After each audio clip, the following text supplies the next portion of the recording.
नमस्ते। सर्वे वेदाः यत् पदमामनन्ति तपांसि सर्वाणि च यत् वदन्ति यदिच्छन्तो ब्रह्मचर्यं चरन्ति तत्ते पदं संग्रहेण ब्रवीमि ओम इति एतत्। श्रीमद् भगवद गीता का 12वां अध्याय, जिसका नाम है भक्ति योग।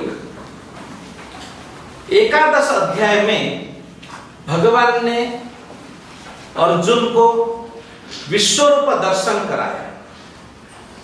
अब विश्वरूप दर्शन अर्जुन को जो मिला, अनेक जन्मों का पुण्यों का फल था, कृतकृत्यता थी। अब आगे गीता को बढ़ाने का कोई अर्थ ही नहीं था। प्रथम अध्याय से लेकर 10वें अध्याय तक अनेक ज्ञान देने के बाद 10वें अध्याय में विभूति योग में भगवान ने अपनी विभूति का खूब सुंदर वर्णन किया है और 11 अध्याय में अपनी विभूति को अर्जुन को साक्षात्कार भी कराया। कृतकृत्यता अर्जुन को मिली। अब आगे की जरूरत क्या थी? 12वें अध्याय का नाम है भक्ति योग।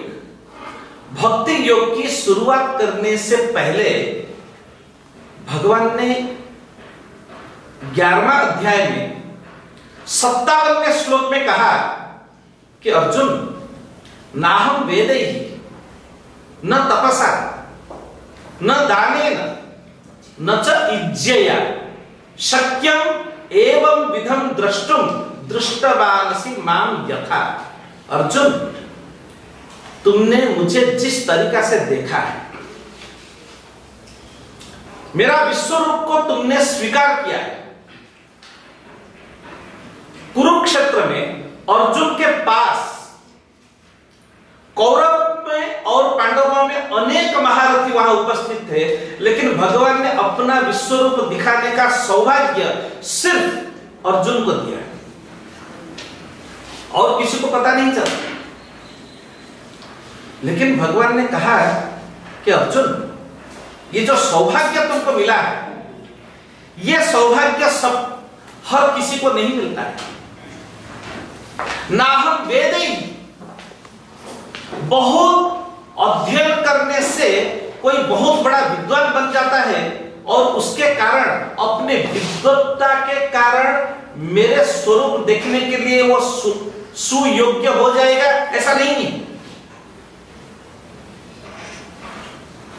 नाहं वेदैहि न तपसा, कोई बहुत बड़ा तपस्वी हो तो विश्वरूप दर्शन करने के लिए वो लायक बन जाएगा, ऐसा भी नहीं। न दानेन, कोई महादानी हो, सुपात्र में दान किया हो, उससे जो पुण्य प्राप्त होता है, उससे भी विश्वरूप दर्शन का सौभाग्य उसे नहीं मिल सकता। और न च इज्जया, इज्जा शब्द का अर्थ है महायाग, यज्ञ। बहुत बड़े बड़े यज्ञ करने से, राजसूय, अश्वमेध, वाजपेय इत्यादि महान यज्ञों का आचरण करने से, अनुष्ठान करने से भी विश्वरूप दर्शन करने का सौभाग्य लोगों को नहीं मिल पाएगा। कहने का तात्पर्य क्या है पता चल रहा है? भगवान ने सिर्फ 4 लोगों की बात की। नाहं वेदैहि न तपसा न दानेन न च इज्जया। भगवान ने जो विश्वरूप दर्शन कराया, सर्वश्रेष्ठ ज्ञान अर्जुन को दिया।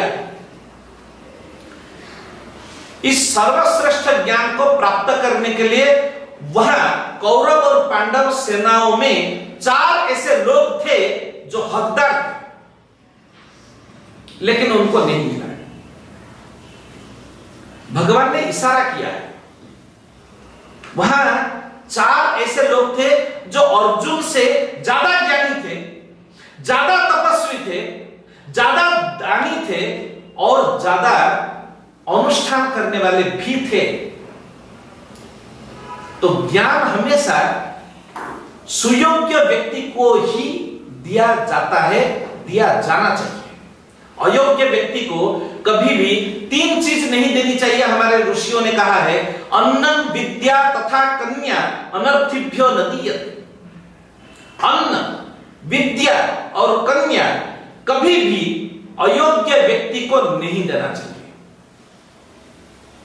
अगर हम अन्न किसी अयोग्य व्यक्ति को देंगे तो आपके द्वारा दिया गया अन्न का भोजन करके परिपुष्ट होकर कोई आतंकवादी वो और भी आतंक मचा सकता है। इसीलिए अयोग्य व्यक्ति को अन्न नहीं देना चाहिए। विद्या अयोग्य व्यक्ति के हाथ में जाए तो वो विनाश करेगा, और कन्या अगर अयोग्य व्यक्ति के हाथ में दी जाती है तो वो कन्या हमेशा दुखी रहेगी। इसीलिए विद्या का महत्व है। हर किसी को विद्या नहीं देनी चाहिए, और अत्यंत सुयोग्य व्यक्ति को ही विद्या का दान करना चाहिए। तो भगवान को भी ऐसा ही करना चाहिए था। वह महान विद्वान द्रोणाचार्य भी उस समय वहीं पर उपस्थित थे। कुरुक्षेत्र में द्रोणाचार्य उपस्थित थे, चारों वेदों के ज्ञाता, अनेक शास्त्रों में तलस्पर्शी गति, अनेक विद्याओं का पारंगम ज्ञान द्रोणाचार्य में था। और कौरव और पांडव ये दोनों के गुरु थे। पितामह भीष्म कभी कभी द्रोणाचार्य से मिलते थे तो स्वयं प्रणाम करते थे, और द्रोणाचार्य समस्त कौरव पांडव सेनाओं में सर्वश्रेष्ठ विद्वान थे।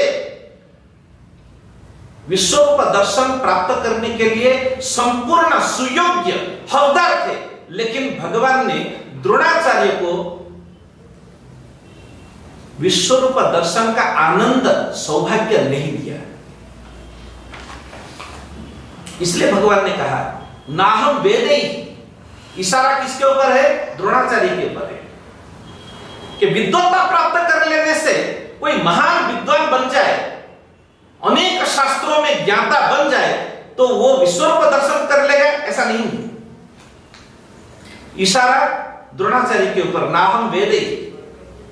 बाद में भगवान ने कहा, न तपसा, कोई महान तपस्वी बन जाए तो भी वो विश्वरूप दर्शन करने का सौभाग्य प्राप्त कर लेगा, ऐसा भी नहीं है। इशारा किसके ऊपर है? पितामह भीष्म के ऊपर। आजन्म ब्रह्मचारी, जीवन में हमेशा तपस्या की है, महान तपस्वी पितामह भीष्म सर्वश्रेष्ठ तपस्वी होने के कारण विद्या प्राप्त करने के लिए हकदार थे, लेकिन भगवान ने पितामह भीष्म को विश्वरूप दर्शन करने का सौभाग्य नहीं दिया। फिर बाद में कहा, न दाने न। इशारा किसके ऊपर है? कर्ण, महादानी कर्ण, कवच कुंडल छाती फाड़ करके जो दे सकता है, इतना बड़ा दानी कहां से मिलेगा?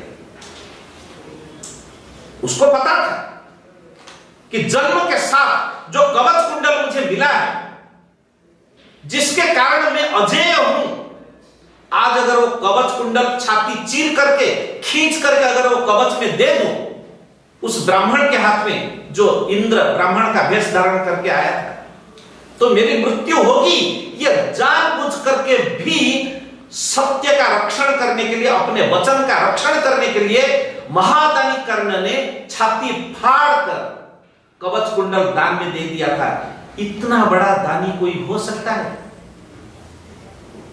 फिर भी भगवान ने महादानी कर्ण को भी विश्वरूप दर्शन का आनंद नहीं दिया।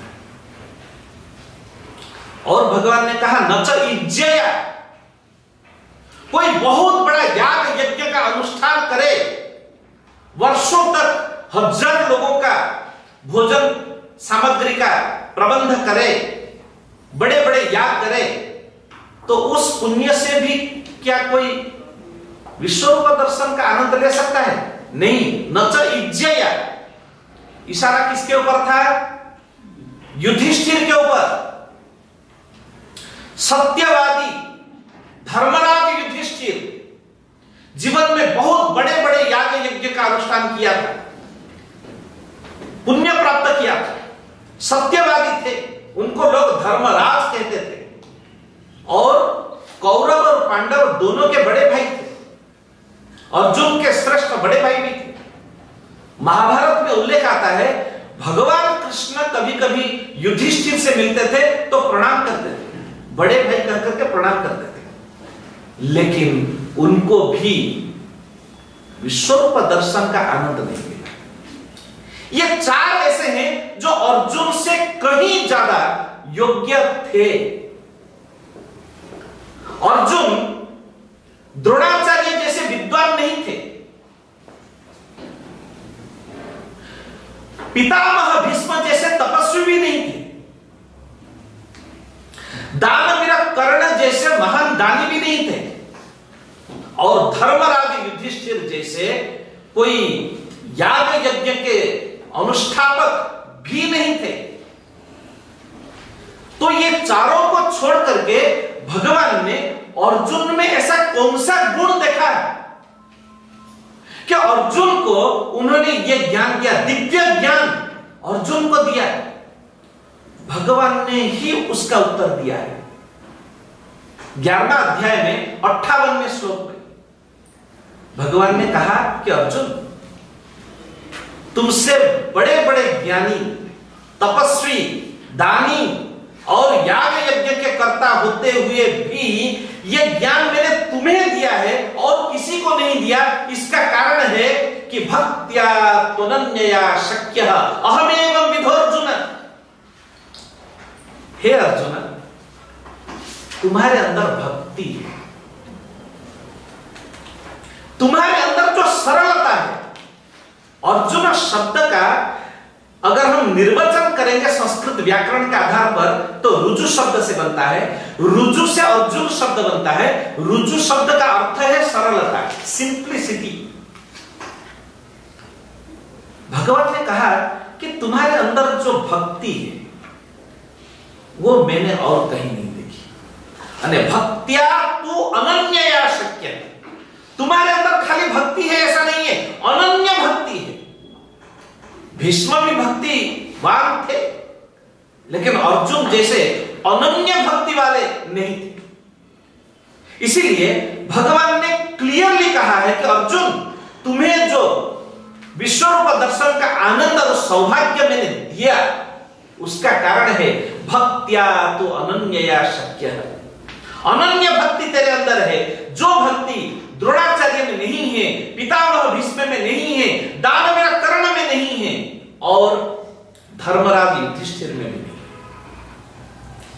हे अर्जुन, भक्ति के कारण तुम्हें मिला है। इसलिए अर्जुन ने पूछा कि भक्ति क्या है और मैं आपका श्रेष्ठ भक्त कैसे बन सकूं। इसीलिए 12 अध्याय का प्रारंभ हुआ है, नहीं तो 11 अध्याय में ही गीता पूर्ण हो सकती थी। विश्वरूप दर्शन हो गया, क्लाइमैक्स इज देयर, और आगे बढ़ाने की कोई जरूरत नहीं थी। लेकिन भगवान ने 12 अध्याय की शुरुआत की, भक्ति योग की शुरुआत इसलिए की क्योंकि अर्जुन ने पूछा, शुरुआत में अर्जुन ने एक प्रश्न पूछा है, एवं सतत युक्ता ये भक्तास्त्वां पर्युपासते ये चाप्यक्षरमव्यक्तम् तेषां के योगवित्तमः। 12 अध्याय में 20 श्लोक हैं, उसमें एक श्लोक है अर्जुन उवाच और 19 श्लोक हैं श्री भगवान उवाच। अर्जुन ने एक प्रश्न पूछा एक ही श्लोक में उसका प्रश्न पूरा हो जाए। और जिस प्रश्न का उत्तर देने के लिए भगवान को 19 श्लोक बोलने पड़े। इससे पता चलता है कि अर्जुन का प्रश्न कितना महत्वपूर्ण था।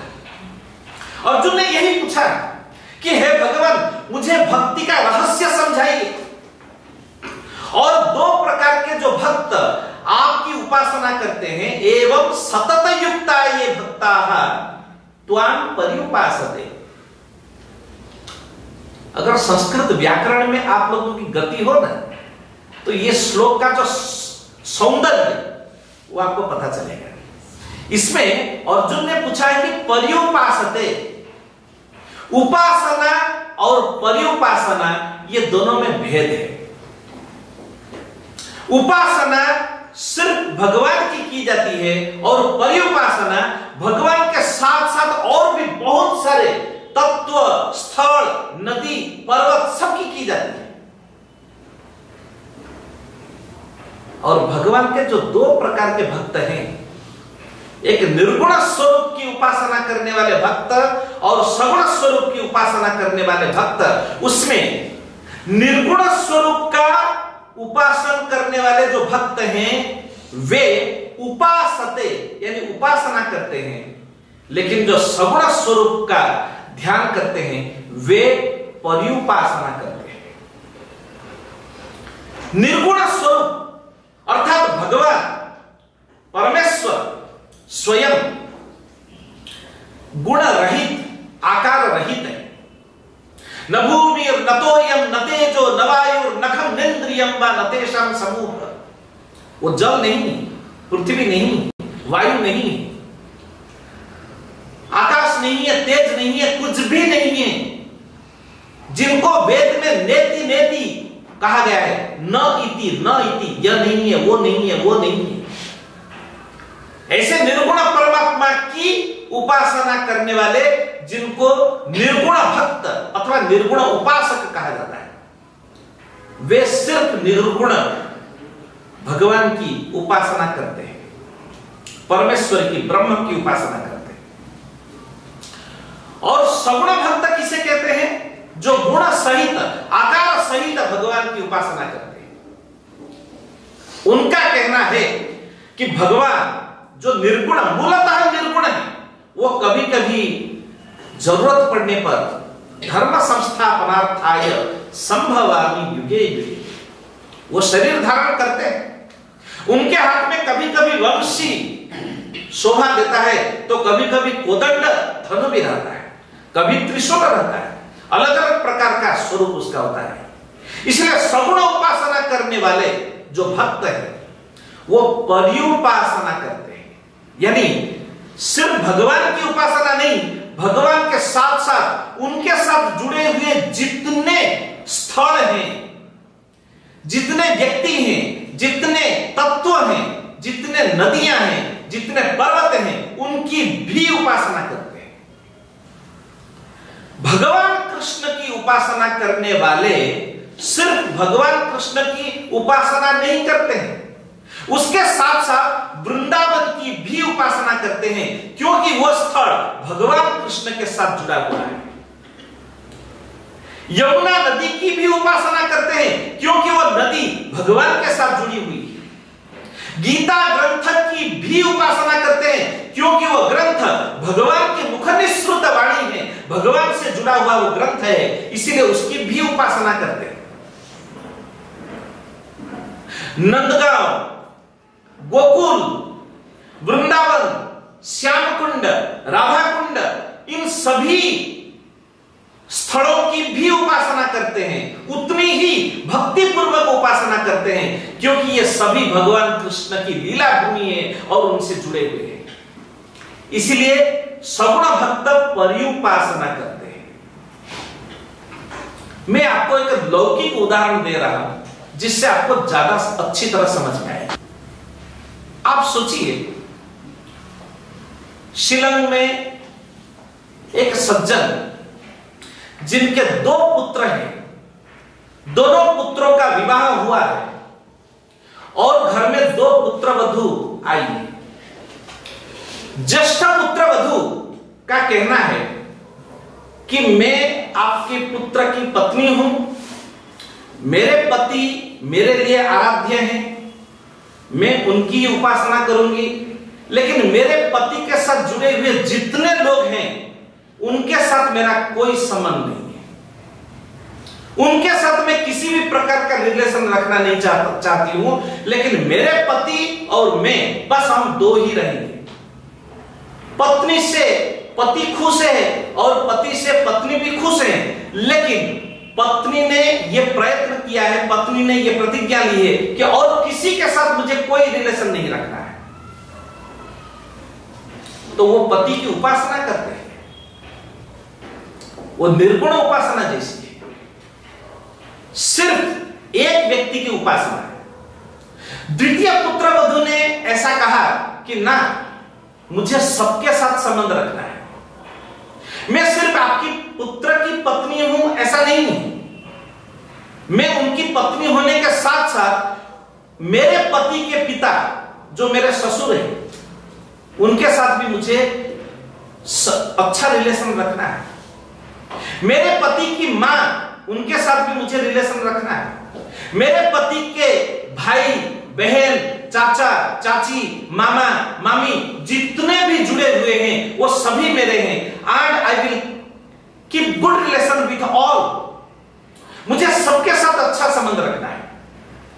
पति के साथ अच्छा संबंध रखते हुए भी पति के साथ जुड़े हुए समस्त संबंधों के साथ अगर अच्छा रिलेशन रखने के लिए मन में विचार है तो उसे कहते हैं परिउपासना। सगुण भक्त परिउपासना करते हैं और निर्गुण भक्त उपासना करते हैं। अर्जुन ने प्रश्न पूछा है, एवं सतत युक्ता ये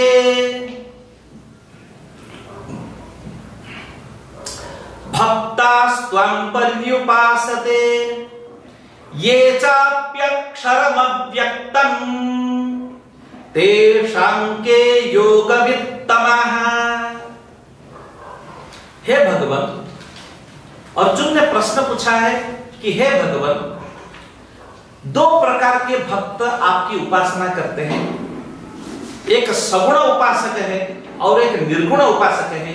ये दोनों में आपके दृष्टि से श्रेष्ठ भक्त और प्रिय भक्त कौन है? तेषां के योगवित्तमः, यह प्रश्न था। अब भगवान उत्तर देते हैं। श्री भगवान वाच मय्यावेश्य मनो ये मां नित्ययुक्ता उपासते श्रद्धया परयोपेता स्ते मे युक्ततमा मताः। भगवान ने बहुत सुंदर उत्तर दिया है। मय्यावेश्य संधि विच्छेद करेंगे तो मयि आवेश्य, मनो एवं, जो व्यक्ति अपने मन को मुझ में आधान करके नित्य युक्ता उपासते, मुझ में हमेशा जुड़े हुए मेरी उपासना करते हैं। और कैसी उपासना करते हैं? श्रद्धया परयोपेता,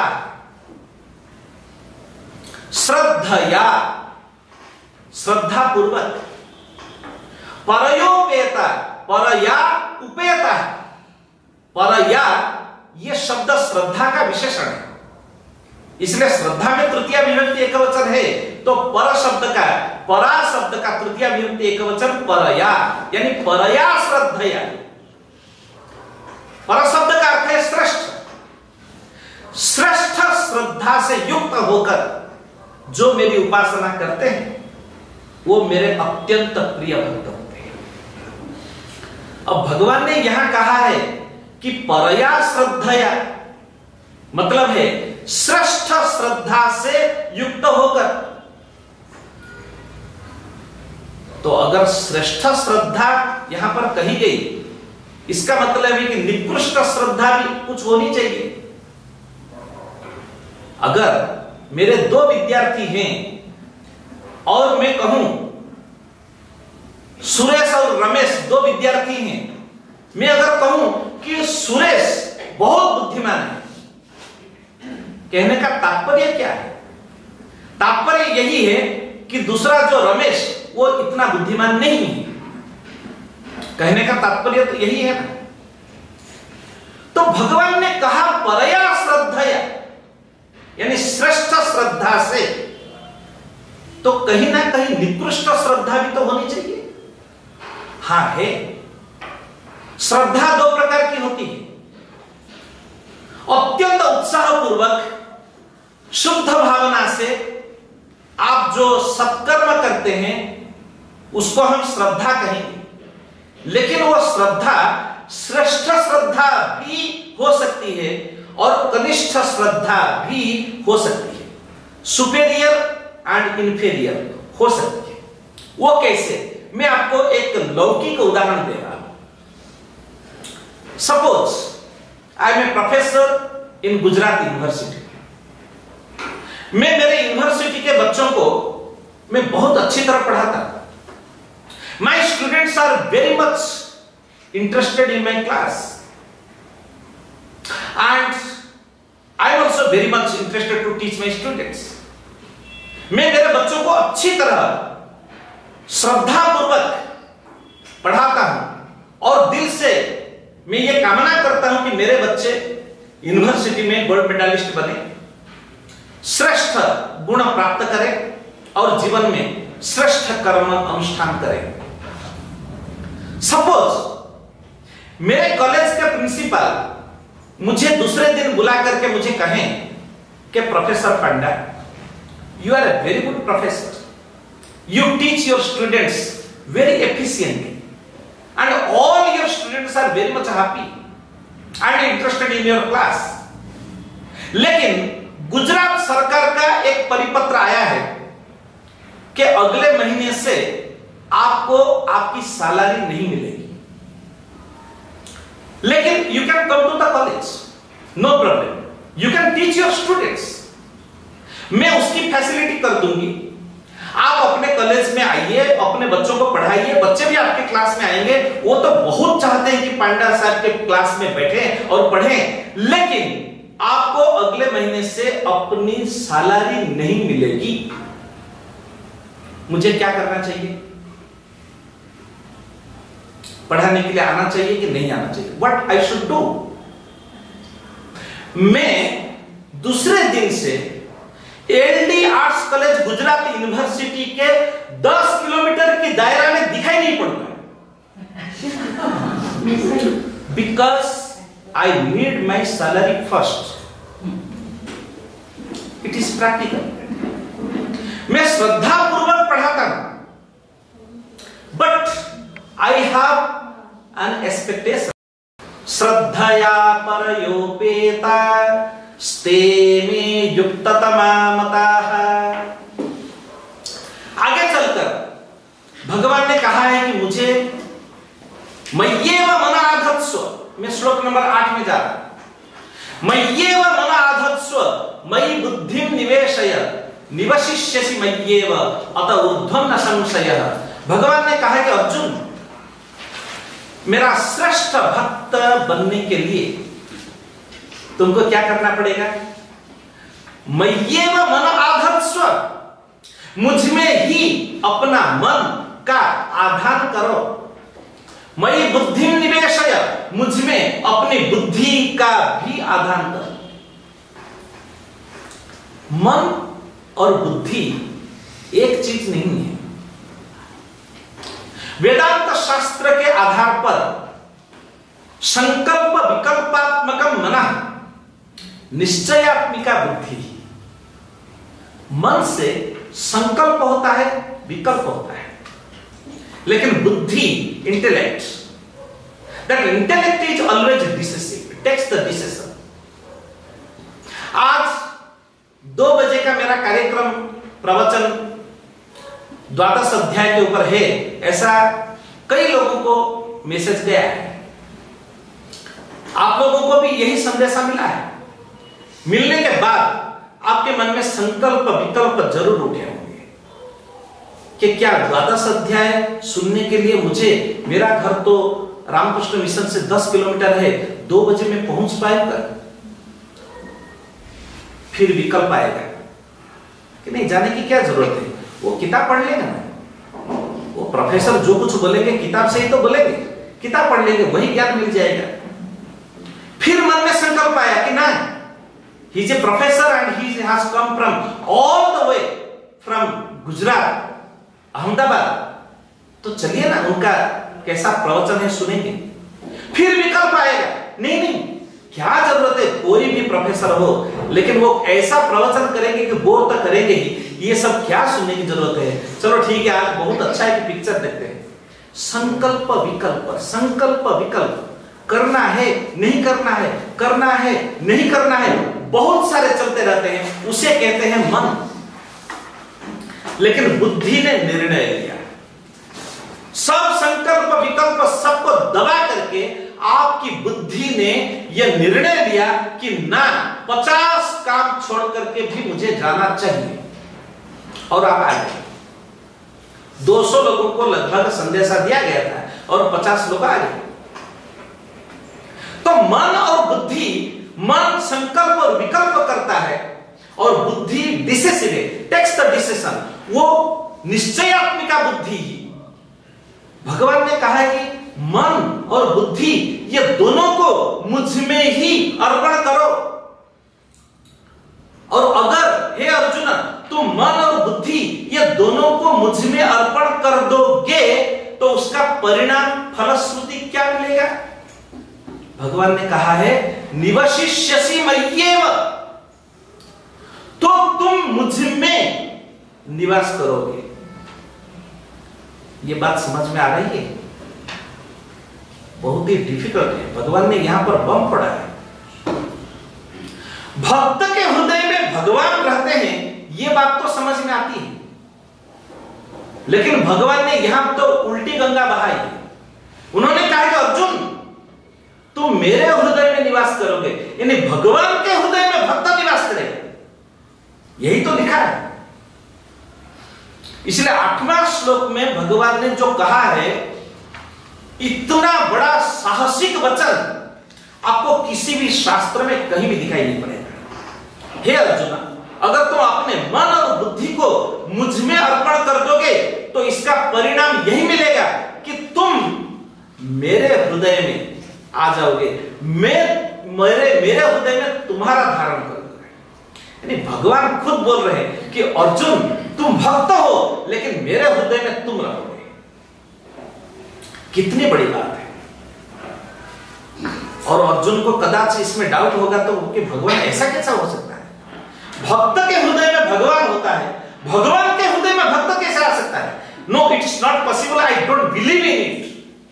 कदाच अर्जुन ऐसा बोलेगा तो भगवान तुरंत बोल रहे हैं अत ऊर्ध्वं न संशयः, don't do doubt in this, न संशय, इसमें कभी भी शंका अथवा संशय नहीं रखना। जो मैं कह रहा हूं वो सत्य है। कितनी बड़ी बात है। संपूर्ण गीता में इतना बड़ा साहसिक वचन जिससे अर्जुन का छाती फूले, भक्त के हृदय में अत्यंत गौरव का ज्ञान हो, ऐसा ये श्लोक है। भगवान ने कहा कि मय्येव मन आधत्स्व मयि बुद्धिं निवेशय निवसिष्यसि मय्येव अत ऊर्ध्वं न संशयः। इसमें कोई संशय नहीं रखना। अगर अर्जुन ऐसा कहे कि हे भगवान,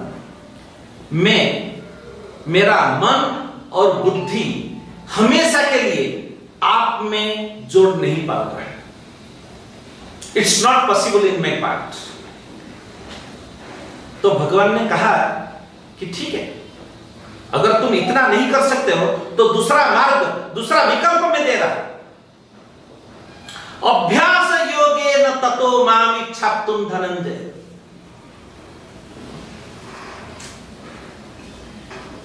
हे अर्जुन, अगर तुम अपने मन और बुद्धि को मुझ में आधान नहीं कर पाते हो तो और एक रास्ता है। अभ्यास योगेन ततो, तो फिर अभ्यास योग करो। अभ्यास योग का मतलब है कि तुम गृहस्थ हो, तुम्हारे पास बहुत सारे काम हैं और हर काम करते हुए तुम कहीं अपने मन और बुद्धि को भगवान में निधान नहीं कर सकते हो, तो कोई दिक्कत नहीं। जिस समय तुम्हारे पास अनुकूलता समय है उसी समय अभ्यास करो, हो सकता है, और उससे भी तुम्हें वही परिणाम मिलेगा जो मन बुद्धि को आधान करने से परिणाम मिल सकता था। इसलिए भगवान ने दूसरा विकल्प दिया कि अभ्यास योगेन ततो मां इच्छाप्तुम धनंजय। अर्जुन कदाच कहेगा कि हे प्रभु, मैं अभ्यास योग भी नहीं कर सकता। कॉलेज में कुछ बच्चे होते हैं जिनको 2 बार समझाने के बाद भी समझ में आया नहीं, हम तीसरी बार समझाते हैं, समझ में आया नहीं, चौथी बार समझाते हैं। अर्जुन अगर कहे कि मैं अभ्यास योगेन ततो मां इच्छाप्तुम धनंजय, अभ्यासे पेशमर्थोसी, हे अर्जुन, तुम्हें ऐसा लग रहा है क्या कि तुम अभ्यास योग भी नहीं कर पाओगे? तो भगवान ने तीसरा विकल्प दिया, मत कर्म परमो भव मदर्थमपि कर्माणि कुर्वन् सिद्धिमवाप्स्यसि। 10वां नंबर श्लोक में भगवान ने कहा कि अगर तुम अभ्यास योग भी नहीं कर सकते हो तो मेरे लिए कर्म करो, भगवान के लिए, भगवान को प्रसन्न करने के लिए कर्म करो। और भगवान को प्रसन्न करने के लिए कर्म करना का मतलब क्या है? आप लोग कभी कभी मंदिर में जाते हैं, वहां थोड़ा सा झाड़ू लगा देते हैं, वो भगवान के लिए कर्म कर रहे हैं। मंदिर में अगर 100 भक्त आने वाले हैं, उनके लिए भोजन व्यवस्था करनी है, आप खुद रसोड़ा में चले जाते हैं और वहां पर भोजन सामग्री का निर्माण का कार्य कर देते हैं, वो भगवान के लिए कर्म है। भगवान के लिए एक माला ग्रंथन करना, वो भी भगवान के लिए है। यानी जो कुछ जिसमें अपना स्वार्थ नहीं है, ऐसा कर्म, हे अर्जुन, तुम मेरे लिए कर्म करो। ये तीसरा विकल्प था, उससे भी तुमको परम गति मिल सकती है। मैं अत्यंत दयालु होकर तुमको अपना स्वीकार कर लूंगा। अभ्यासे कसमर्थोसी मत्कर्म परमो भव मदर्थमपि कर्माणि कुर्वन् सिद्धिमवाप्स्यसि। और अर्जुन ऐसा कहे कि हे भगवान, मैं आपके लिए कर्म नहीं कर सकता, तो भगवान ने चौथा विकल्प दिया, and that was the last. सर्व कर्म फल त्यागम ततः कुरु यतात्मवान। भगवान ने कहा कि अर्जुन, तुमको ऐसा लग रहा है कि तुम मत्कर्म परमो भव नहीं बन पाओगे, तो कोई बात नहीं। चौथा विकल्प मैं आपको दे रहा हूं, सर्व कर्म फल त्यागम कुरु। समस्त शुभ कर्मों का कर्ता तुम नहीं हो, ऐसा मान करके चलो, क्योंकि उसका कर्ता मैं हूं। तुम निमित्त मात्र बन करके रहो, तभी भी तुम श्रेष्ठ भक्त कहलाओगे।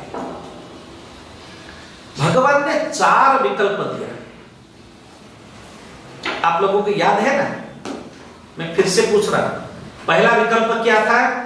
मय्येव मन आधत्सो मयि बुद्धि निवेशय। मन और बुद्धि ये दोनों को मुझ में आधान करो, ये पहला विकल्प था। दूसरा विकल्प क्या था? अभ्यास योगेन ततो मां इच्छाप्तुम धनंजय। तीसरा विकल्प क्या था? मत्कर्म परमो भव। और चौथा विकल्प था कि सर्व कर्म फल त्यागम। समस्त प्रकार का कर्म का फल उसके कर्ता तुम नहीं हो, इसलिए उसका त्याग करो, उसको छोड़ दो। और सर्व कर्म फल त्याग ये बहुत ही फिलोसॉफिकल वर्ड है। संपूर्ण 12 अध्याय का सार इसी में आ गया है। अगर जिंदगी में हम सर्व कर्म फल त्याग करना सीख जाएंगे तो जीवन में सुखी रहेंगे और सम्मानित रहेंगे और संपन्न भी रहेंगे। और सर्वकर्म फल त्याग अगर जीवन में नहीं किया तो दुखी होंगे, संतप्त होंगे, अपमानित होंगे। मैं आपको एक उदाहरण दे रहा हूं, लौकिक उदाहरण, आप सुनिए। यानी सर्वकर्म फल त्याग नहीं करने से क्या उसका दुष्परिणाम आता है, और सर्वकर्म फल त्याग करने से क्या फलश्रुति उसका सुपरिणाम आता है। मैं आपको एक उदाहरण दे रहा हूं। सपोज 3 दिन का क्लास मैंने यहां लिया। शिलंग में बहुत सारे लोग मेरे घर पे आए, मेरे क्लास में आए और पढ़े। उनको सबको मैंने 3 दिन तक गीता का 12वां अध्याय पढ़ाया। सपोज मिलन महाराज मेरे क्लास में आए और 3 दिन तक मैंने उनको गीता पढ़ाई। बहुत ध्यान से सुनिए। सपोज मिलन महाराज मेरे क्लास में 3 दिन तक आए और मैंने गीता का 12वां अध्याय उनको पढ़ाया, अच्छी तरह उनको पढ़ाया, वो भी पढ़े।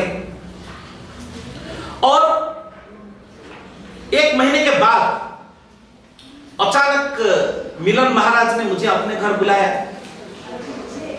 मैं खुशी से गया उनके घर और हमारी बातचीत चल रही थी। मैंने पूछा कि मिलन महाराज, मैंने आपको लास्ट मंथ गीता का 12वां अध्याय पढ़ाया था, आपको याद है ना, वो जो 4 विकल्प। सपोज उन्होंने कहा कि नहीं मुझे याद नहीं। आपका क्लास पूरा होने के बाद फिर बाद में मैं भूल गया और मैंने कभी गीता देखी नहीं फिर बाद में, इसलिए वो जो 4 विकल्प भगवान ने बताया था वो मुझे कुछ याद नहीं है। अब सुनिए, अगर सर्वकर्म फल त्याग मैंने नहीं किया, मैंने 3 दिन तक जो कर्म किया था उस कर्म का कर्ता मैं स्वयं को मानता हूं और उससे मैं अहंकारी हूं कि मैंने पढ़ाया है, तब उसका परिणाम क्या आएगा?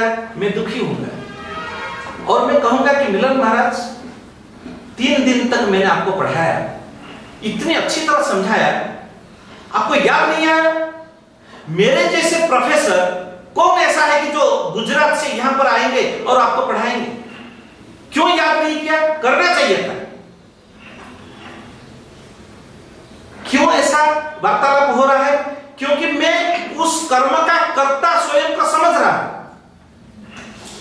3 दिन तक जो शुभ कार्य मैंने किया उसका कर्ता मैं हूं, इसलिए मैं हूं ऐसा समझने में जो अहंकार मेरे अंदर पनप रहा है, उसके कारण अब मिलन महाराज के साथ मेरा संबंध खराब हो गया। मेरे लिए बहुत स्वादिष्ट कलकत्ता के रसगुल्ला उन्होंने रखे थे खिलाने के लिए, और जब वो देंगे तो फिर मुझे इतना कड़वा वो रसगुल्ला का स्वाद लगेगा, क्योंकि मन में दुख है, मन में एक ग्लानि है, मन में उनके ऊपर एक रोष है कि मैंने पढ़ाया था और वो कैसे भूल गए। भूलना नहीं चाहिए था, मेरा प्रयत्न नष्ट हो गया, निष्फल हो गया। मैं जैसे प्रोफेसर उनको हमेशा याद रखना चाहिए था।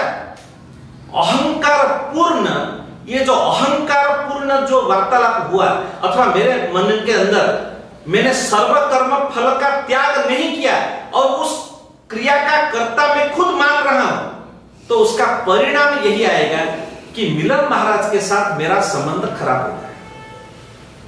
मिलन महाराज भी मन में सोचेंगे, अरे कैसे प्रोफेसर को मैंने बुला दिया, अब दोबारा तो। सर्वकर्म फल त्याग अगर आपने नहीं किया, जितना भी शुभ कार्य आपने किया है उससे आपको दुख मिलने वाला है। कोई भी अच्छा कार्य आपने किया लेकिन उसका त्याग नहीं किया, कृष्णार्पणमस्तु कह करके उसी समय भूल जाना चाहिए, और उस कार्य का कर्ता आप अपने को मानते रहे कि मैंने किया है, मैंने किया है, जिसके कारण अहंकार उत्पन्न होगा और वही शुभ कार्य आपको दुख देगा, संतप्त करेगा, अपमानित करेगा, जीवन में बहुत ग्लानि होगी। फिर आप कहेंगे मैंने इतना इतना शुभ कार्य किया लेकिन जीवन में कोई शांति नहीं है। शांति इसलिए नहीं है कि वो शुभ कार्य जो आपने किया था उसी को ही भार को अपने मस्तक के ऊपर रख करके आप घूम रहे हैं। So this is very much psychological. आप अपने दिमाग में भार रख करके घूमेंगे तो दुखी तो होंगे।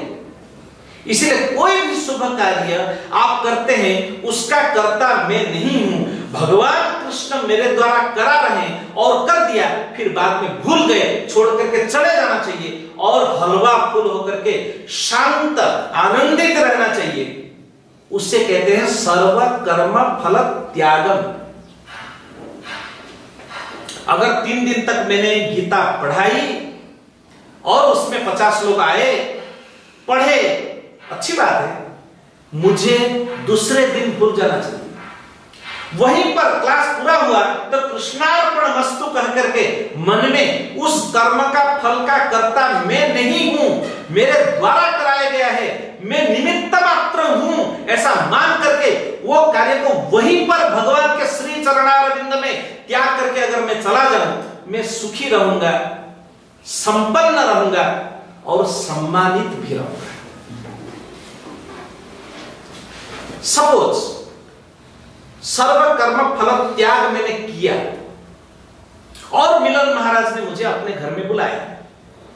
अब वो मुझे जो भी खिलाएंगे वो मुझे स्वादिष्ट लगेगा, वो जैसे भी व्यवहार करेंगे वो स्वादिष्ट लगेगा, अच्छा लगेगा, मैं बहुत खुश हो जाऊंगा क्योंकि मैंने सर्व कर्म फल त्याग किया है। इसलिए भगवान ने जो कहा है 12 अध्याय में वो समूचे मानव समाज के लिए। अगर आप कोई शुभ कार्य कर रहे हैं उसका कर्तृत्वपना आपके अंदर नहीं होनी चाहिए। कर्ता कोई और है, आपके द्वारा कराया गया है, आप माध्यम हैं, आप निमित्त मात्र हैं, ऐसा मान करके चलिए। सर्व कर्म फल त्यागम ततः कुरु यतात्मवान। ये साइकोलॉजिकल फैक्ट है और बिल्कुल सही है। इस विचार को मन में रखना चाहिए। फिर बाद में 13वां श्लोक में भगवान 13वां श्लोक से लेकर के 19वां श्लोक तक यो मद भक्त समय प्रिय, ऐसा जो भक्त है वो मेरा प्रिय है, ऐसा भगवान ने खूब अच्छी तरह निरूपण किया है। अद्वेष्टा सर्वभूतानां मैत्रः करुण एव च निर्ममो निरहंकारः समदुःख सुख क्षमी संतुष्टः सततं योगी यतात्मा दृढ़ निश्चयः मय्यर्पितमनो बुद्धिर्यो मद्भक्तः स मे प्रियः। बार बार आएगा यही पद्यांश आएगा कि यो मद्भक्तः स मे प्रियः, ऐसा जो भक्त वो मेरा प्रिय है। अद्वेष्टा सर्वभूतानि, किसी भी प्राणी के लिए मन में द्वेष भाव नहीं रखना है, मित्रता भाव रखना है और करुणा भाव नहीं रखना है। इसका मतलब यह नहीं कि सबके प्रति मित्रता भाव और करुणा भाव रखना, इसका मतलब यह नहीं कि हम यहां बैठेंगे और एक सांप अगर अंदर आ जाए तो उसको जाकर के हम आलिंगन करें, ऐसा अर्थ नहीं है। लेकिन मन में विचार होना चाहिए, उसके प्रति द्वेष नहीं है, लेकिन मन में विचार होना चाहिए कि हम भी अपना रक्षण करें और वो भी शांत रहे, खुश रहे, उसे भी चोट न पहुंचे, उसे भी किसी भी प्रकार का दुख न हो और वो अपने आप कोई उसको लेकर के अपनी जगह पे छोड़ के आ जाए। ये भावना होनी चाहिए। किसी भी प्राणी के प्रति मन में द्वेष भाव नहीं होना चाहिए, उसे कहते हैं अद्वेष्टा। और भगवान कहते हैं निर्ममो निरहंकारः समदुःख सुख क्षमी। निर्मम, मेरा भक्त निर्मम होना चाहिए। यह शब्द है कि नहीं, निर्मम लिखा है ना, लेकिन हिंदी, गुजराती, बंगाली भाषा में निर्मम शब्द का प्रयोग नेगेटिव सेंस में होता है। हम अगर किसी के लिए कहेंगे कि वो व्यक्ति तो बहुत निर्मम है, मतलब क्या है, ही इज वेरी क्रूएल, जिसके अंदर जरा भी स्नेह भाव नहीं है, उसकी निर्मम हत्या की गई। तो निर्मम शब्द का प्रयोग हिंदी, गुजराती, बंगाली, उड़िया भाषा में नेगेटिव सेंस में होता है, लेकिन संस्कृत में पॉजिटिव सेंस में। निर्मम शब्द का अर्थ है संस्कृत में निर्गतो मम यस्मात् सह निर्मम। यह मेरा है, यह मेरा है, यह मेरा है, यह भाव जिसके अंदर से निकल चुका है, उसको निर्मम कहते हैं। आप जितना अब किसी भी वस्तु के प्रति, किसी भी व्यक्ति के प्रति अपनापन, अपनत्व अथवा ये मेरा है ऐसा मान करके चलेंगे, उतना ज्यादा आपको जिंदगी में दुख मिलने वाला है। फिर से सुनिए, जिस व्यक्ति के प्रति, जिस स्थल के प्रति, जिस वस्तु के प्रति आपका ममत्व भावना रहेगी, जितना ज्यादा उस व्यक्ति से, उस स्थल से, उस वस्तु से उतना ही ज्यादा दुख आपको मिलेगा। अभी समझ में नहीं आ रहा है तो आगे चल करके समझ में आएगा। इसीलिए ये मेरा नहीं है ऐसा मान करके, भगवत दत्त संपत्ति है ऐसा मान करके चले तो उसमें कोई दुख नहीं होगा। मैं आपको एक लौकिक उदाहरण दे रहा हूं। I am just giving an example. सुनिए, अगर फैक्ट्री में आग लग जाए, वो समाचार फैक्ट्री के मालिक को भी आपने पहुंचाया और वही समाचार आपने फैक्ट्री के मैनेजर को भी पहुंचाया। फैक्ट्री का मालिक ये समाचार सुन करके रो रो करके उसकी हालत बहुत बुरी हो जाएगी, और कभी कभी इतना भी हो सकता है वो इतना रोएगा, हाय रे मैं लूट गया, मेरा सब कुछ चला गया, फैक्ट्री में आग लग गई, सब कुछ नष्ट हो गया, अब मैं क्या जिंदा रहूंगा, ऐसा रो रो करके कभी उसका हार्ट अटैक हो सकता है और वो पंचत्वम गतः हो सकता है। वही समाचार फैक्ट्री के मैनेजर को मिलता है। फैक्ट्री का मैनेजर 1 मिनट तक शांत बैठता है और दूसरे मिनट में शहर के दूसरे फैक्ट्री के मालिक को फोन घुमाता है, क्या मैं आपके फैक्ट्री में अगले महीने में ज्वाइन कर सकता हूं? मेरा 20 साल का एक्सपीरियंस है, पर मंथ 1 लाख रुपया ले रहा हूं, लेकिन आपके फैक्ट्री में 50,000 में आने के लिए तैयार हूं। अगर आप कहें तो 1 तारीख को ज्वाइन कर लो, राइट? प्रैक्टिकल बात है ना। क्यों ऐसा? दोनों को तो समान समाचार मिला। फैक्ट्री के मालिक को जो समाचार मिला वही समाचार फैक्ट्री के मैनेजर को भी मिला। एक रो रो करके उसका बुरा हाल हुआ और वो मर गया, और दूसरा रोया नहीं लेकिन अपना मार्ग बना लिया। वो 1 मिनट शांत रहा, फिर बाद में दूसरे फैक्ट्री मालिक को फोन किया, बात नहीं बनी तो तीसरे को फोन करेगा, बात नहीं बनी तो चौथे को फोन करेगा, बात नहीं बनी तो 50,000 से वो 20,000 तक आ जाएगा। बोला कि 1 लाख रुपया में लेता था, लेकिन अब मैं 20,000 में आने के लिए तैयार हूं, आ जाऊं। कहीं ना कहीं उसका प्रबंध हो जाएगा और अगले महीने से वो दूसरे किसी भी फैक्ट्री में ज्वाइन कर लेगा और अपना काम मजे से करेगा। सही बात है? क्यों ऐसा हुआ? क्योंकि एक व्यक्ति खुद को मालिक समझता है और दूसरी जो व्यक्ति है वो फैक्ट्री की मालिक नहीं समझता है, खुद को मैनेजर है। जबकि फैक्ट्री में सबसे ज्यादा समय कौन देता है? मैनेजर। फैक्ट्री का मालिक तो महीना में 2 महीने में कभी एक बार आता है, फ्लाइट विजिट करके चला जाता है, लेकिन जितना भी हानि लाभ जो कुछ है, अगर नए लोगों को लेना है तो उसका इंटरव्यू कौन लेता है? मैनेजर। अगर अच्छा कोई फैक्ट्री में काम करने वाला है और उसका सैलरी बढ़ानी है तो ये डिसीजन कौन लेता है? मैनेजर। 18 घंटा मैनेजर वहां काम करता है। फैक्ट्री से जितना भी लाभ उसको मिलना चाहिए उसके लिए वो प्रयत्न करता है, सबसे ज्यादा समय देता है। कोई मशीन का पार्ट अगर खराब हो गया तो इंजीनियर को बुला करके उसको ठीक करना कौन करता है? मैनेजर करता है। मैनेजर सब कुछ करता है, 18 घंटे वहां रह करके वो काम करता है। सब कुछ करते हुए भी दिल में कहीं ना कहीं इतनी है कि फैक्ट्री मेरी नहीं है, इसलिए वो सुखी है, इसलिए वो रोता नहीं है। हम रोते हैं इसीलिए क्योंकि हम ये मान लेते हैं कि मैं मालिक हूं, ये मेरा है, ये मेरी है, ये मान लेता हूं, इसलिए दुखी हूं। अगर भगवत दत्त ये सब कुछ है और मुझे इसका ट्रस्टी के नाते, मैनेजर के नाते काम करना है, ये भावना अगर आ जाए तो हम जिंदगी में हमेशा सुखी रहेंगे, हमें कोई दुखी नहीं कर पाएगा। दुख आएगा लेकिन दुखी नहीं कर पाएगा। समझ में आया? मैंने कहा दुख तो आएगा लेकिन हम दुखी नहीं होंगे। ये बात हजम होती है?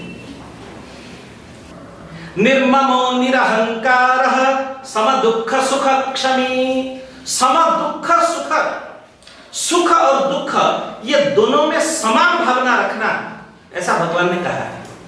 क्या ये पॉसिबल है? सुख और दुख में आप समान भावना रख सकते हैं? सुख किसे कहते हैं और दुख किसे कहते हैं? अगर मैं वेदांत शास्त्र के आधार पर ये दो शब्दों का निर्वचन आप लोगों के सामने रखूं तो ये दोनों शब्दों में ख है, एक अक्षर है ना ख, सुख दुख। ख शब्द का अर्थ है इंद्रियां,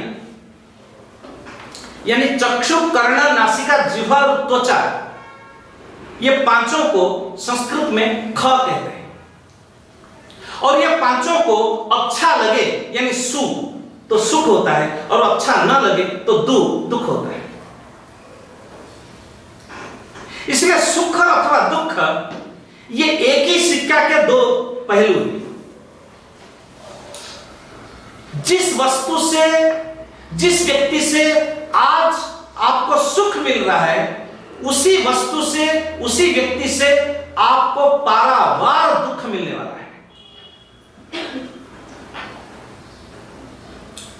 सुख और दुख it depends upon the circumstances and it is in our mind. किसी वस्तु में सुख नहीं है, किसी व्यक्ति में सुख नहीं है। हम अपने मन में, हमारे मन में एक भ्रम है कि उस वस्तु में सुख है, अगर वो वस्तु मुझे मिल जाए तो वह आनंद आ जाएगा, खुशी होगी, सुख मिलेगा। ये सिद्धांत गलत है। वस्तु में सुख नहीं है। अथवा कभी कभी हम सोचते हैं कि फलानी व्यक्ति अगर मुझे जिंदगी में मिल जाए, जीवन में बहुत सुख मिलेगा। व्यक्ति में सुख नहीं है, लेकिन भ्रम होता है उस व्यक्ति में सुख है, उस वस्तु में सुख है। यह भ्रम है।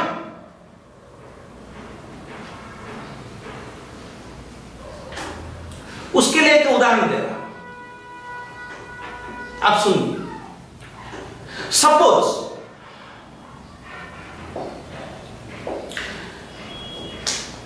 शैली जी ने मेरा क्लास पूरा होने के बाद,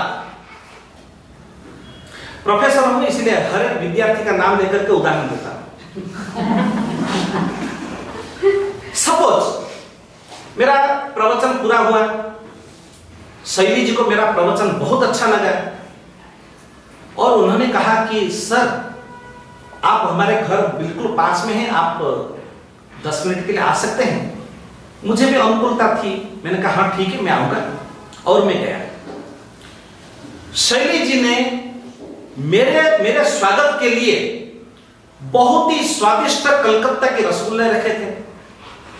उन्होंने एक प्लेट में मुझे एक रसगुल्ला दिया और मैं रसगुल्ला देखकर के इतना खुश हो गया कि वाह शैली जी वाह, आपको कैसे पता चला कि ये डिश मुझे सबसे ज्यादा फेवरेट है, मुझे सबसे ज्यादा अच्छा लगता है, सबसे ज्यादा सुख मुझे इसी डिश खाने से, रसगुल्ला खाने से मिलता है, आपको कैसे पता चला?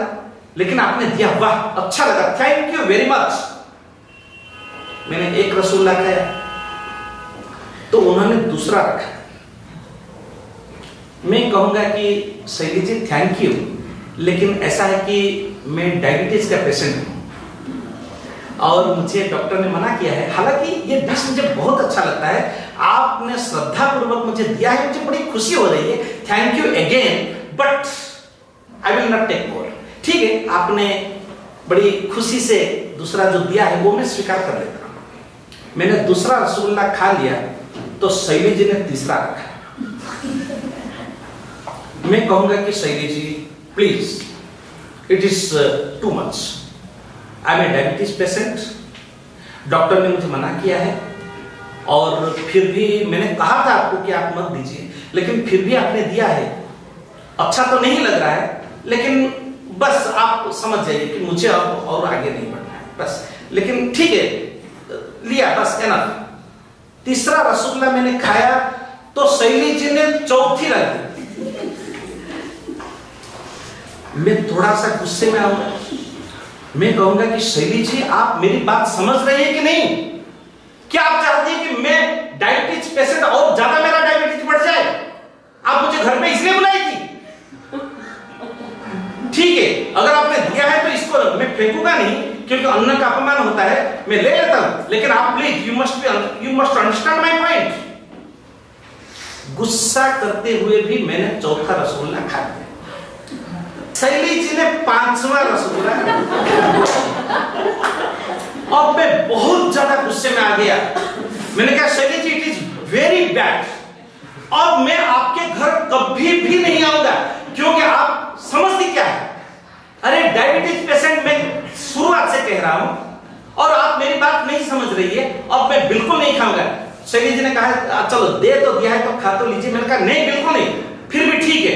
मैंने पांचवा खा लिया तो उन्होंने छठा, और मैं वो थाली को उनके घर में पछाड़ करके चला जाऊंगा और कहूंगा कि आपके घर मुझे कभी भी नहीं आना।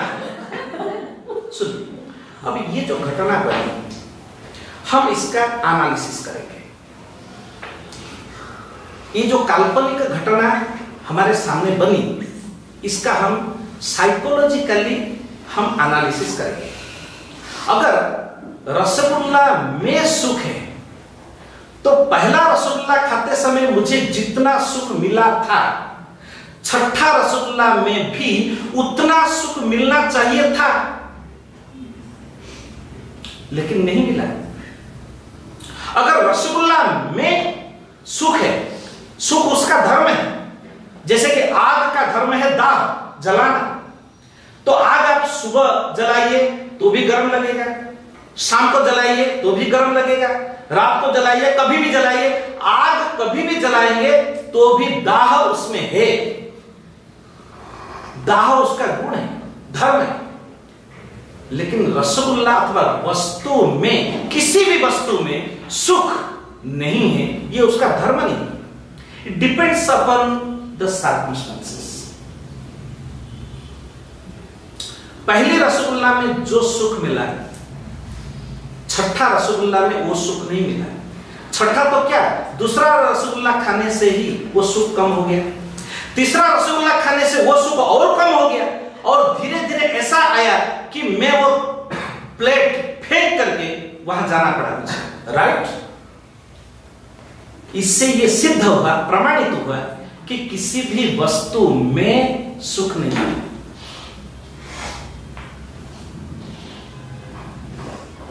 ऐसे ही किसी भी व्यक्ति में सुख नहीं होता है। स्थान काल पात्र के कारण उस व्यक्ति से हमको सुख मिलता है। स्थान काल पात्र बदल जाएगा, उसी व्यक्ति से हमें पारावार दुख मिलेगा। इसीलिए भगवान ने कहा है, तुल्य निंदा स्तुति मौनी संतुष्टो येन केनचित्। निंदा और स्तुति, सुख और दुख, जय और पराजय, शीत और उष्ण, ये दोनों को समान मान करके चलो, क्योंकि ये दोनों का कभी कैसा रहेगा कुछ कह नहीं सकते। जिसको आप सुख समझ रहे हैं वही दुख का कारण बन सकता है, जिसको आप दुख समझ रहे हैं वही आपके सुख का कारण भी बन सकता है। अगर मैं आपसे पूछूं कि गर्म पानी से नहाने से सुख मिलता है या ठंडा पानी से नहाने से सुख मिलता है, आप मुझे सामने से पूछेंगे कि सर जून में या दिसंबर में? सही बात है कि नहीं?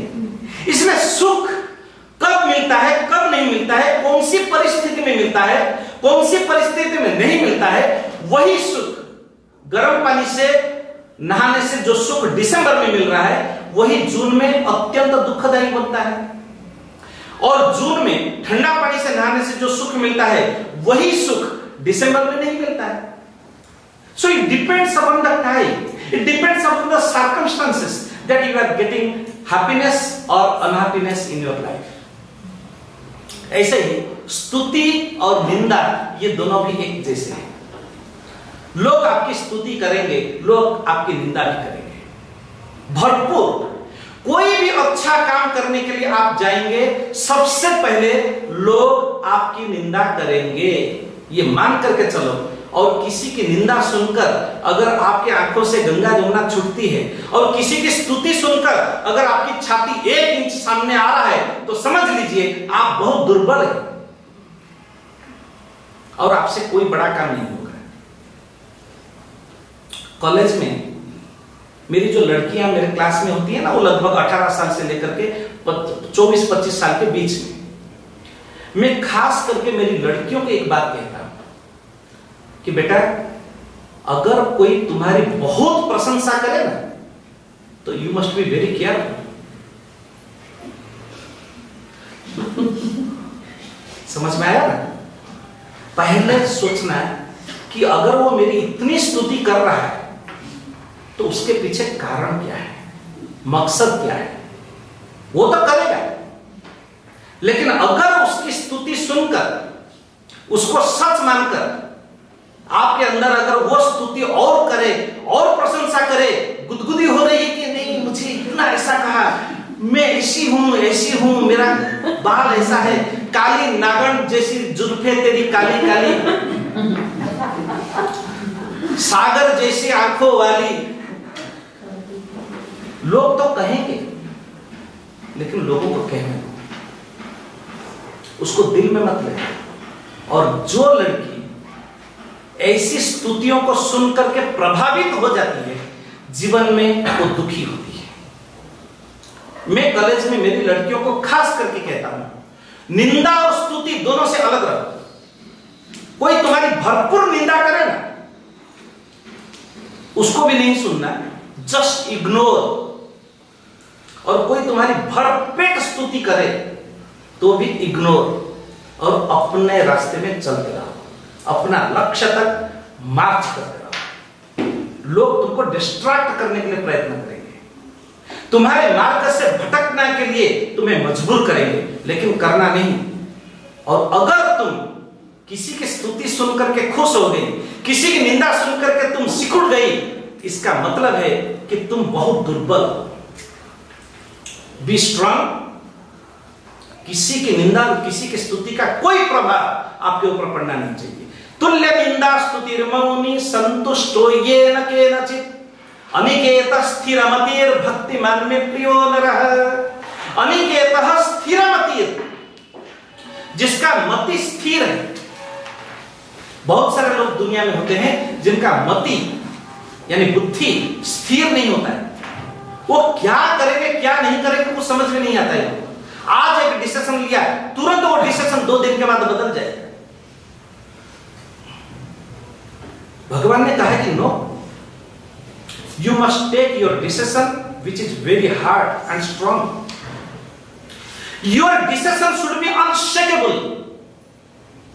हिलना नहीं चाहिए, परिवर्तित नहीं होना चाहिए किसी भी परिस्थिति में। और भगवान का यह संदेश हर किसी के लिए है, सिर्फ विद्यार्थियों के लिए नहीं। किसी भी विद्या शाखा में, किसी भी ऑफिस में आप काम कर रहे हैं, सबके लिए है कि आप स्थिर मति बने।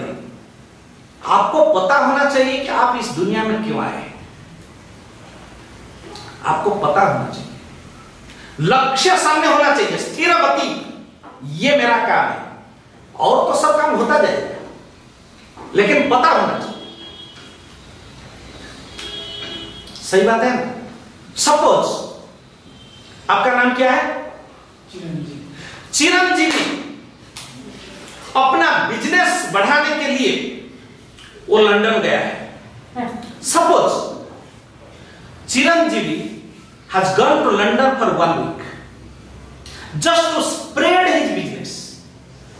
वहां पर एक इकाई करना है, बिजनेस स्टार्ट करना है, इसी उद्देश्य से चिरंजीवी लंदन गया है। तो लंदन गया है, 7 दिन वहां उसको रहना है, तो किसी होटल में तो रहेगा ना, सही बात है ना? लेकिन होटल में रहने के लिए वो लंदन गया है क्या? नहीं, खाना तो खाएगा ना। 7 दिन जब लंदन में रहेगा, उसको खाना तो चाहिए कि नहीं? खाना खाने के लिए वो लंदन थोड़ी गया है। समझ में आ रहा है?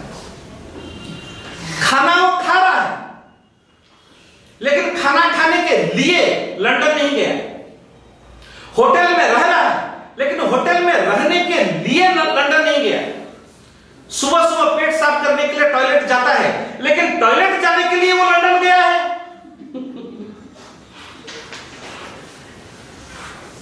शाम को एक बहुत बढ़िया पार्क में घूमने के लिए गया है, पार्क में घूमने के लिए वो लंदन गया है। कहने का तात्पर्य है, हम इस संसार में जो आए हैं, हम जो कर रहे हैं वो तो कर रहे हैं, लेकिन हमारा एक लक्ष्य स्थिर होना चाहिए, जो मुझे करना है। अपना बिजनेस को वहां अच्छी तरह स्थापित करना, यह उद्देश्य से हो गया है, और उसके मन में हमेशा वो है कि मैं क्या करूं कि मेरा बिजनेस यहां लंदन में फले फूले और एक बहुत अच्छी ऑफिस में बना दूं। लक्ष्य वो है, उसके लिए उसको सब कुछ करना पड़ता है।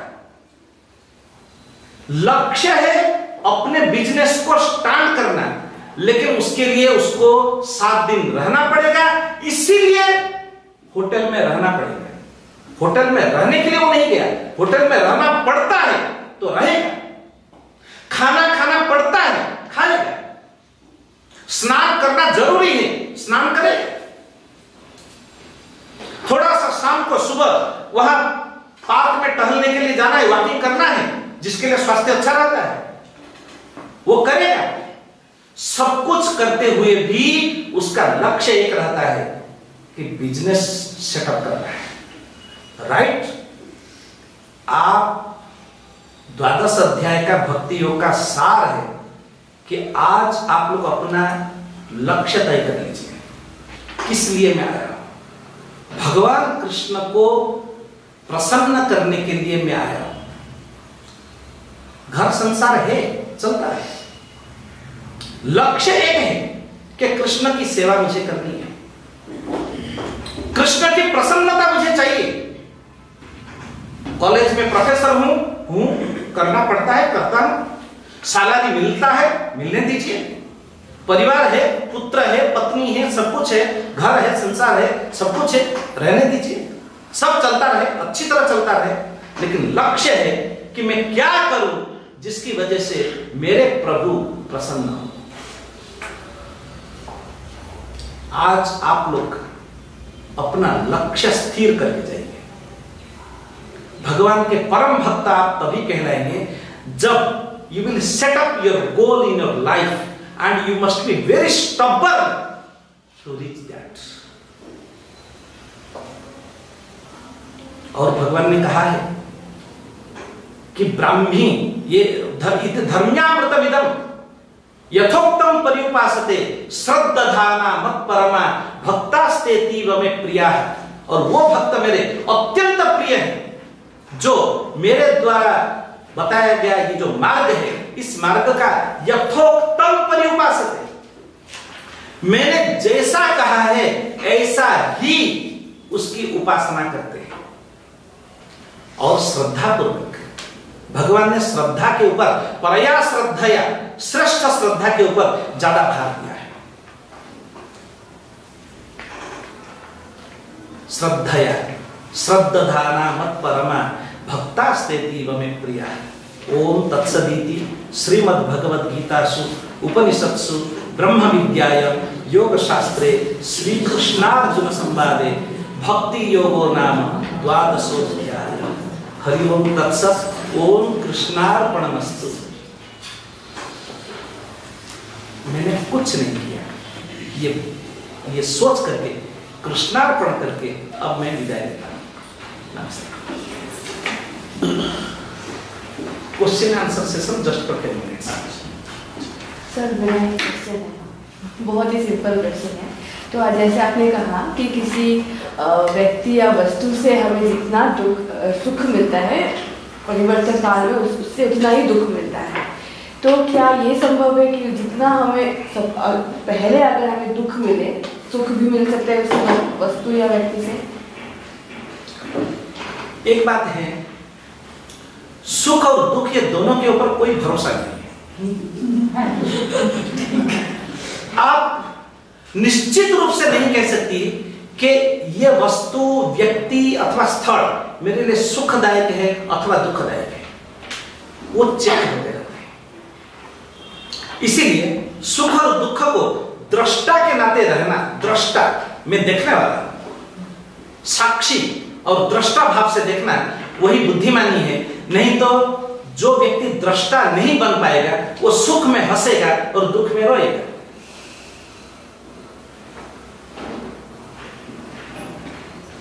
अनुभव आगे मिलेगा, अभी आपकी उम्र कम है। एनी क्वेश्चन बोल?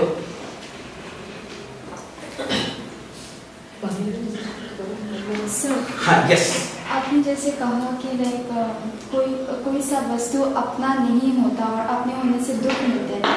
तो जैसे लाइक हम कभी कहीं पे काम करते हैं और जैसे सैलरी हम अर्न करते हैं, तो क्या उसी से भी हमें दुख मिल सकती है? जैसे आपने कहा कि कोई सा चीज हम प्राप्त करते हैं, जैसे सैलरी से भी दुख मिलता है। हाँ, सुनिए, हाँ बैठिए। दुख तभी मिलता है जब हम उससे मोह से जुड़े हुए होते हैं, जो अपना नहीं है, उपयोग के लिए दिया गया है। सपोज, क्या नाम है आपका? मिदुषी, आपने गुवाहाटी से दिल्ली का ट्रेन बुकिंग किया है, ठीक है? गुवाहाटी में आप ट्रेन में बैठ गई और आपने गुवाहाटी से दिल्ली जाने वाली ट्रेन में बुकिंग किया है, लेकिन आपने ट्रेन की बुकिंग आप बनारस जा रही है, लेकिन वो ट्रेन दिल्ली तक जा रही है, राइट? आपने टिकट किया है बनारस तक। गुवाहाटी से ट्रेन निकली, आपका जो रिजर्वेशन है, आपका जो साइट है, वो आपकी है। उसमें कोई दूसरा बैठेगा तो तुरंत आप रेलवे पुलिस को फोन करके बुलाएगी और उसको धक्के मार के निकाल सकती है, राइट? क्योंकि आप क्या कहेंगे? This is my seat, my birth, इसमें और किसी का अधिकार नहीं है। लेकिन दिल में कहीं ना कहीं है कि रेलवे का कोई अधिकार मेरा नहीं है। वो सिर्फ 12 घंटे के लिए, 24 घंटे के लिए, जब तक आप बनारस ना पहुंच जाए तब तक आपको है। बनारस पहुंच जाने के बाद आप कह सकती है कि ये बर्थ मेरी है। अगर आप कह दें बनारस में पहुंचने के बाद कि ये बर्थ मेरी है, वही रेलवे पुलिस आपको धक्के मार के निकाल देगा, राइट? यदि आप उपयोग कर रही, you are using that birth and you know that it is not mine. ये मेरी नहीं है, रेलवे मेरी नहीं है, रेलवे की ये बात मेरी नहीं है। फॉर सर्टेन पीरियड मुझे उपयोग करने के लिए दिया गया है, राइट? ऐसा जो मानेगा वो सुखी होगा। बनारस में पहुंच करके उस सीट के प्रति आपका मोह आ गया और बोले कि नहीं, मैं तो ये सीट नहीं छोड़ूंगी, मुझे अच्छा लगता है। परिणाम दुख मिलेगा, संताप मिलेगा, धक्के मार के लोग निकाल देंगे, अपमान मिलेगा। हम ऐसा ही करते हैं जीवन में। इसीलिए भगवान ने कहा है कि असोच्या नन्नो सोचस्तुम प्रज्ञावादन सभास से, जिसके लिए शोक नहीं करना चाहिए तुम उसके लिए शोक कर रहे हो। हमने जिंदगी में ऐसे बहुत सारे व्यक्ति, वस्तु जिनको हमने अपना माना है, मोहपूर्वक उसके साथ जुड़े हैं, वो हमारा भ्रम है। हमें दिया गया है अथवा जो लोग मिले हैं, ठीक है, उनके साथ यथार्थ व्यवहार करेंगे, गलत व्यवहार नहीं करेंगे, लेकिन दिल में कहीं ना कहीं ये विचार होना चाहिए कि इदम न मम, ये बर्थ मेरी नहीं है, मुझे उपयोग के लिए दिया गया है। कब तक? जब तक बनारस स्टेशन ना आ जाए। राइट? इदम न मम, आज आप दिल में लिख करके जाइए, जिंदगी में सुखी होंगे। द्वादश अध्याय जो है वो किसी धार्मिक दृष्टि से नहीं देखना चाहिए। वैसे भी संपूर्ण Gita, I don't think it is माने it is totally philosophical and psychological. जीवन शैली है, जीवन शैली गीता जीवन और वो किसी के लिए भी, वो हिंदुओं का ग्रंथ मैं तो नहीं मानता, कोई माने दूसरी बात है, मैं नहीं मानता। वेद हिंदुओं का हो सकता है अथवा जो भी और दूसरे रामायण वगैरह, गीता में नहीं।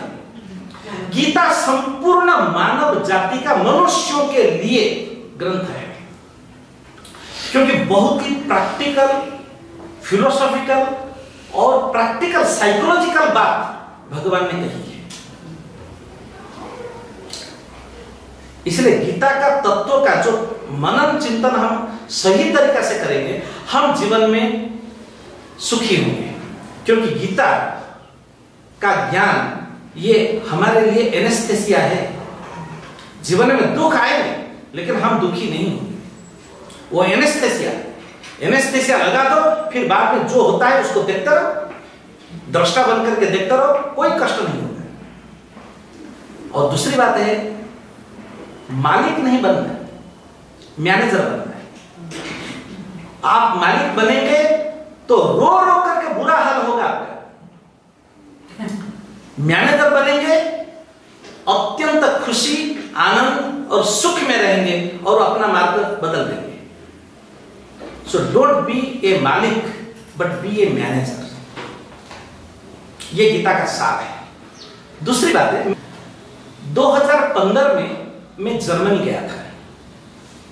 जर्मनी में हेडेलबर्ग यूनिवर्सिटी, हेडेलबर्ग यूनिवर्सिटी वालों ने एक विज्ञापन पूरे जर्मनी में किया था कि अगर किसी को जर्मनी भाषा में बोलने के लिए तकलीफ है, बहुत लोग तोतलाते हैं ना, अच्छी तरह भाषा बोल नहीं पाते, शब्दों का उच्चारण ठीक से नहीं कर पाते हैं, तो उनका स्पीच थेरापी हेडेलबर्ग यूनिवर्सिटी के संस्कृत डिपार्टमेंट में हम करेंगे। तो पूरे जर्मनी से लगभग 90 लोग आए, जो लोग जर्मनी भाषा में अच्छी तरह उच्चारण नहीं कर पाते थे और तोतला बोलते थे। आपको समझ में आ रहा है तोतला बोलना का मतलब क्या है? जैसे कि किसी का नाम है सुरेश, तो तोतला बोलने का मतलब है सुरेश। ये जो प्रक्रिया है ना, इसे कहते हैं तोतला बोलना, यानी शब्दों का शुद्ध रूप से उच्चारण न कर पाना।